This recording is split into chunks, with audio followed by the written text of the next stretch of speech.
Hello student, I am Sandeep Sharma and today I explain you my topic Euclid division algorithm. और ये topic आपकी class 10th का है, first exercise का।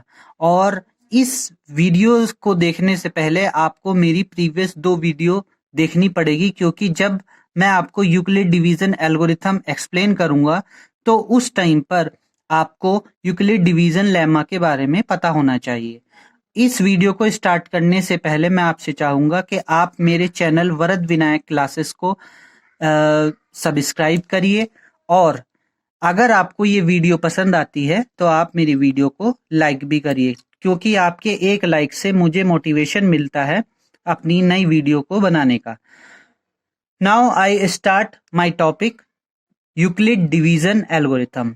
सबसे पहले मैं आपको बताना चाहूंगा बेटा एल्गोरिथम होता क्या है। एल्गोरिथम मीन्स होता है the way that have to represent the solution of a problem. यानी कि आपको एक वे पता होना चाहिए जिसके थ्रू आप किसी प्रॉब्लम को सॉल्व करने का एक वे रखते हो। मतलब आपके पास एक वे हो किसी की भी प्रॉब्लम को सॉल्व करने का, और उसे आप एक स्टेप वाइज रिप्रेजेंट कर लेते, तो उसे हम एल्गोरिथम बोलते हैं। एक सिंपल वे में आप ये समझ लीजिए कि आपके पास एक प्रॉब्लम है और जिसे आप सॉल्व करना चाहते हो, तो सॉल्यूशन को आप कैसे करोगे, उसको लिखने का जो वे होता है स्टेप वाइज, उसको हम एल्गोरिथम बोलते हैं। अब देखिए यहां पर भी हमारे पास क्या प्रॉब्लम है, डिवीजन, यूक्लिड डिवीजन एल्गोरिथम की कुछ प्रॉब्लम्स है। तो उसको मैं पहले यहाँ पे आपको एल्गोरिथम राइट कर दिया हूं, आपको वो एक्सप्लेन कर रहा हूं, आप यहाँ पर चेक करिए। सबसे पहले देखिए आपके पास अगर इस टाइप के क्वेश्चन आएंगे एल्गोरिथम बेस्ड जो आपको सॉल्व करने हैं, to obtain HCF of 2 positive integer. आपके पास 2 पॉजिटिव इंटीजर होंगे और आपको उसका एचसीएफ निकालना होगा। जैसे सपोज करो आपके पास 2 इंटीजर है ए और बी।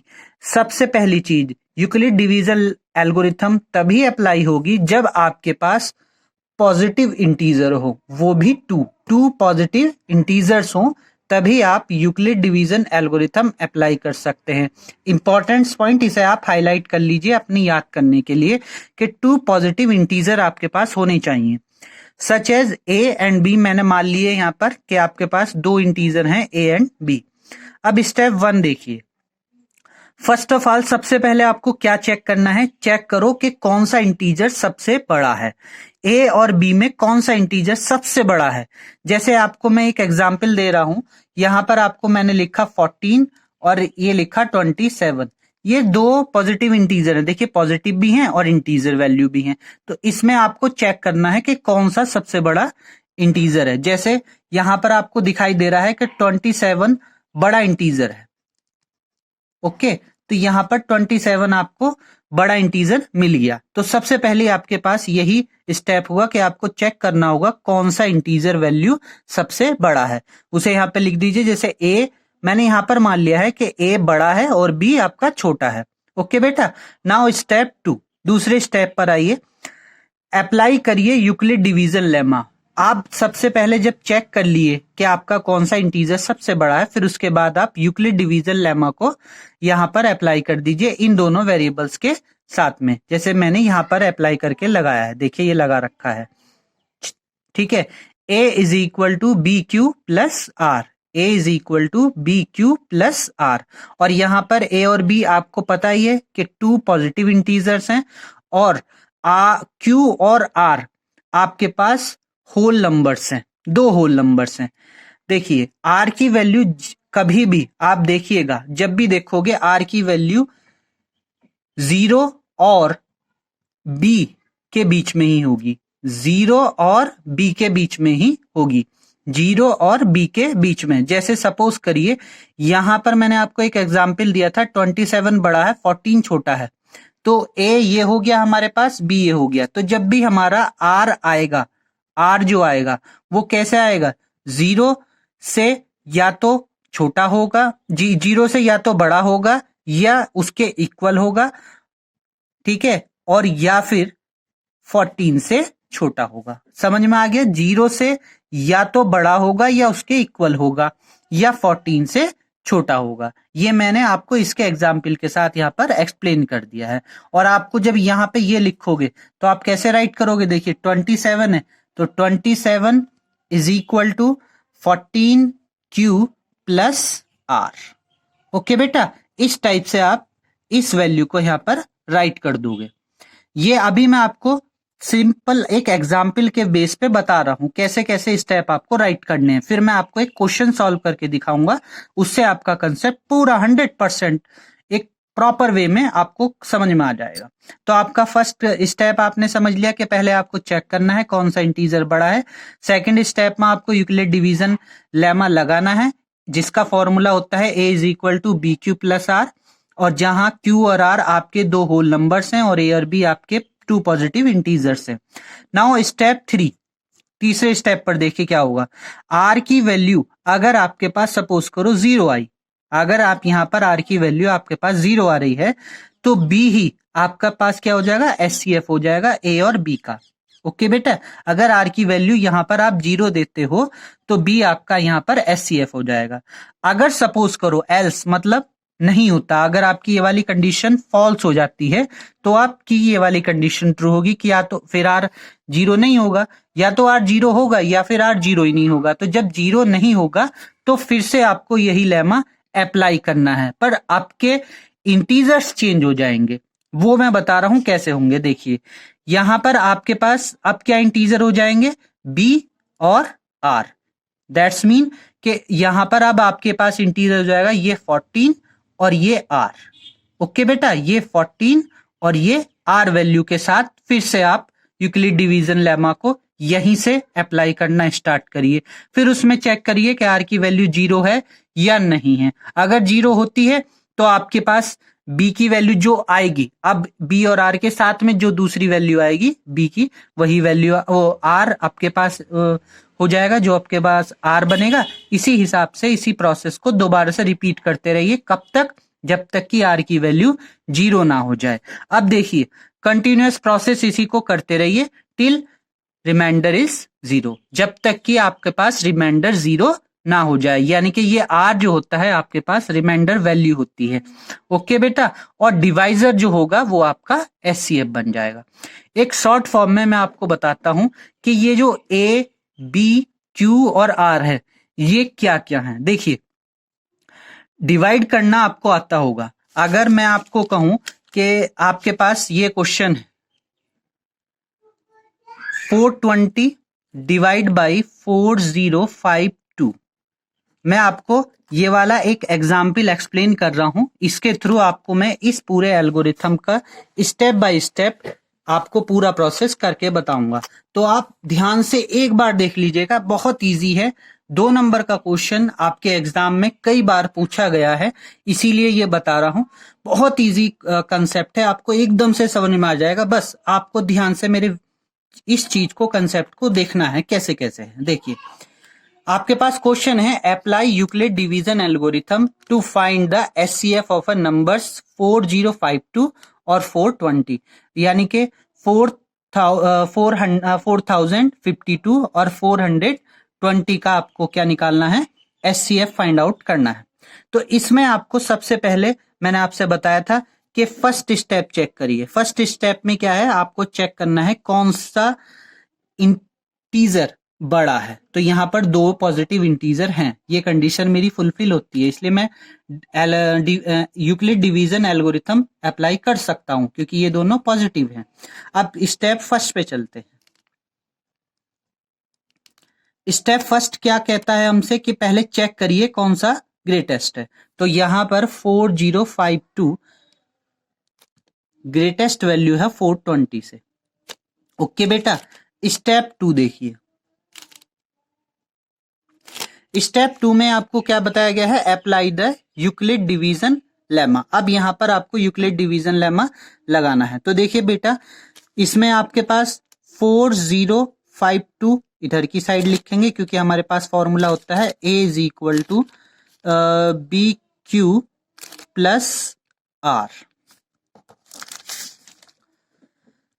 नाउ ए की वैल्यू आपके पास ये है, बी की वैल्यू आपके पास ये है, तो यहां पर ये वैल्यू रखिए, इज इक्वल टू बी की value 420 into Q plus R. देखिए बेटा, मेरे पास यहाँ पर ना क्यू की वैल्यू आई है ना आर की वैल्यू आई है, तो वो वैल्यू हम कैसे फाइंड आउट करेंगे, यहाँ पर ये भी क्वेश्चन आएगा। तो देखिए, उसको फाइंड आउट करने के लिए आपको इससे इसको डिवाइड देना पड़ेगा, यहाँ कहीं पर भी आप डिवाइड दे दीजिए। तो डिवाइड देके देखिए, अब इसका आपको टेबल 420 का टेबल आप पीछे क्रिएट कर लीजिएगा, बनाइएगा और फिर उसे डिवाइड दीजिएगा। डिवाइड देना आपको आता होगा, इसीलिए मैं आपको डिवाइड देना नहीं बता रहा हूं। तो देखिए, इसको अगर आप डिवाइड दोगे तो ये 9 टाइम इससे चला जाएगा, यानी कि 9 टाइम इससे कम, या तो इसके इक्वल वैल्यू आएगी या इससे कम वैल्यू आएगी। तो 9 टाइम इससे कम ही वैल्यू आएगी, तो ये वाली वैल्यू इसकी 9 से मल्टीप्लाई करने के बाद आएगी। 420 की 9 से मल्टीप्लाई करेंगे तो हमारे पास ये वैल्यू आ जाएगी। अब देखिए, इसे मैं सबट्रैक्ट कर रहा हूं। सबट्रैक्ट करने के बाद आपके पास वैल्यू आएगी 272। ओके बेटा, this is your R reminder. तो अब आप ये वैल्यू यहां पर राइट करिए। ये आपके पास होता है Q, ये आपके पास होता है R, ये आपके पास होता है A और ये आपके पास होता है B। मैंने ये आपको सारी की सारी वैल्यू बता दी है कि कौन कौन सी वैल्यू क्या क्या होती हैं, तो उसी के अकॉर्डिंग आप यहां पर अपनी वैल्यू को राइट कर लीजिएगा। देखिए, A वैल्यू आपके पास ये है, बी की वैल्यू यहां राइट कर दी, क्यू की वैल्यू की जगह आपको क्या लिखना है 9, तो क्यू की जगह 9 लिखेंगे और आर की जगह पर आपको ये वैल्यू राइट करनी है। तो करिए 4052 is equal to 420 into 9 plus 272। Okay बेटा, अब थर्ड स्टेप की तरफ चलते हैं। स्टेप थर्ड क्या बोलता है, if R is equal to 0, अगर आर की वैल्यू 0 है, तो यहां पर आप चेक कर रहे हैं, here R is not equal to 0। अब यहां पर आप चेक कर रहे हैं कि आर की वैल्यू 0 नहीं है। आर की वैल्यू क्या है आपके पास 272, जो कि 0 के इक्वल नहीं है। तो आपको कौन सी अप्लाई करनी पड़ेगी, apply the division lemma again on to the B and R. अब यहां पर बी देखिए, बी आपके पास वैल्यू क्या थी ये, और आर आपके पास वैल्यू ये, यानी कि ये और ये, इस पर फिर से आपको डिवीजन लेमा अप्लाई करना है। तो अब आपके पास वैल्यू क्या हो गई, बी की वैल्यू आपके पास क्या हो गई, अब B is equal to 420 and R is equal to 272। Now again you are apply the division lemma.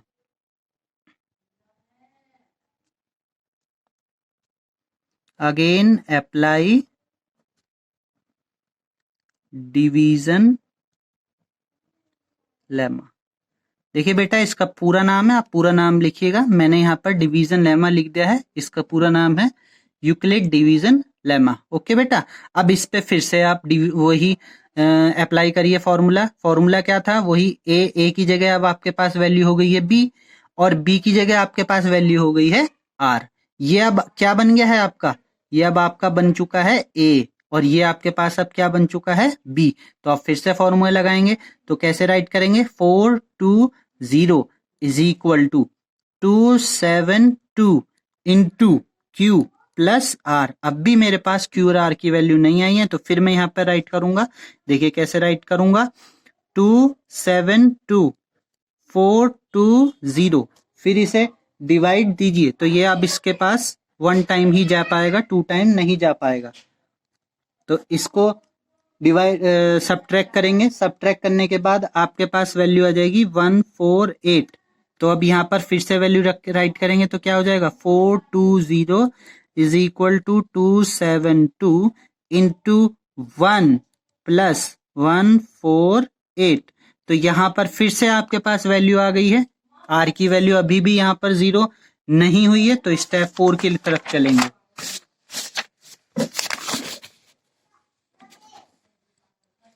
Step 4 here again.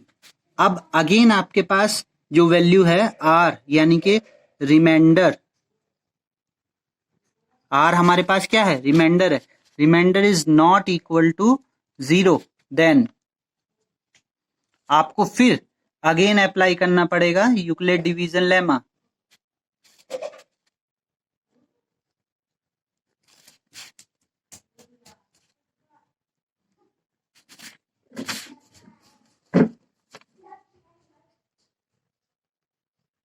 Euclid division lemma to किसके लिए अप्लाई करोगे? अब आप देखिए यहां पर वैल्यू चेक करिए, किसके लिए अप्लाई करेंगे, इस बी के लिए और इस आर के लिए। ओके बेटा, तो फिर से अप्लाई करिए फॉर किसके लिए, देखिए यहां पर फिर से चेक करिए 272 और 148, 272 एंड 148। ओके बेटा, ये आपके पास फिर से होगी। अब फिर आप इसमें वही फॉर्मूला अप्लाई करेंगे, तो इसके लिए ये आपके पास बन गया ए, ये आपके पास बन गया बी। फिर से अप्लाई करिए, तो 272 इज इक्वल टू 148। अब कहीं पे डिवाइड देके देख लीजिए, 148 272 डिवाइड देंगे वन टाइम ही जाएगा, 148 सब्ट्रैक्ट करेंगे आपके पास वैल्यू आ जाएगी, क्या आएगी बताओ बेटा, 124। ओके बेटा, दिस इज योर रिमाइंडर। तो यहाँ पर राइट करेंगे into 1 plus 124। Okay, again step 5, again reminder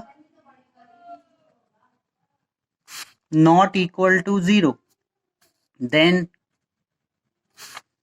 apply Euclid division lemma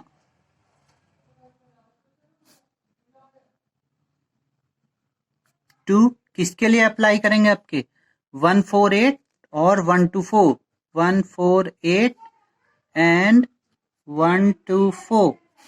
again देखिए वैल्यू क्या आएगी, 148 इज इक्वल टू 124, डिवाइड दीजिए 124 148, दिस वैल्यू वन टाइम ही जाएगा, सब्ट्रैक्ट करेंगे आपकी वैल्यू को, कितना आएगा 24, मल्टीप्लाई बाय 1 प्लस 24। अब step 6, again reminder not equal to 0, then apply Euclid division lemma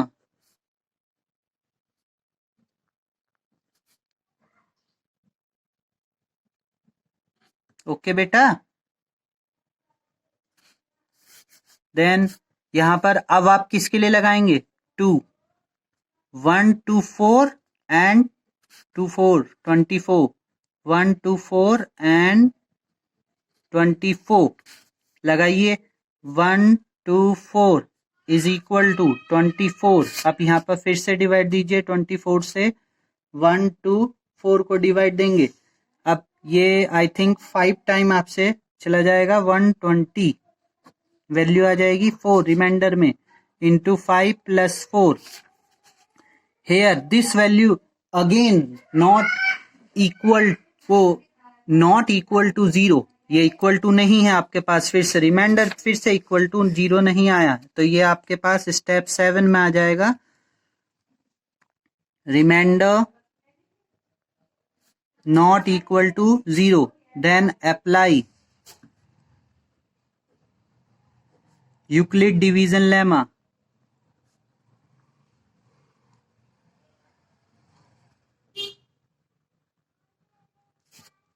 to किसके लिए अप्लाई करेंगे, 24 और 4 के लिए, 24 एंड 4 करिए बेटा, तो ये क्या हो जाएगा, 24 इज इक्वल टू 4, डिवाइड दीजिए 4 से 24 को, और ये आपको पता है 6 टाइम चला जाता है, रिमाइंडर क्या आया 0, तो इंटू 6 प्लस 0। यहाँ स्टेप 8 पे जाकर के आपके पास रिमाइंडर क्या आया, if r is equal to 0, यानी कि यहां पर r की मीनिंग आपको पता चली गई होगी, रिमाइंडर। अगर रिमाइंडर 0 है देन b मतलब दिस वैल्यू, यानी कि 4 इज द HCF ऑफ किसका, आप किसको वैल्यू लेके चले थे, 4052 टू 420। ओके बेटे, this is your answer. Now with this question आप सभी कंसेप्ट को, पूरे कंसेप्ट को क्लियरली समझ चुके होंगे। अगर आपको इस कंसेप्ट के बारे में और कुछ डाउट है तो आप मुझसे पूछ सकते हैं अपने डाउट को कमेंट बॉक्स में राइट करके। अगर आपको ये वीडियो पसंद आया हो तो प्लीज इस वीडियो को लाइक करिए और मेरे चैनल को सब्सक्राइब करिए। थैंक यू बेटा, थैंक यू वेरी मच।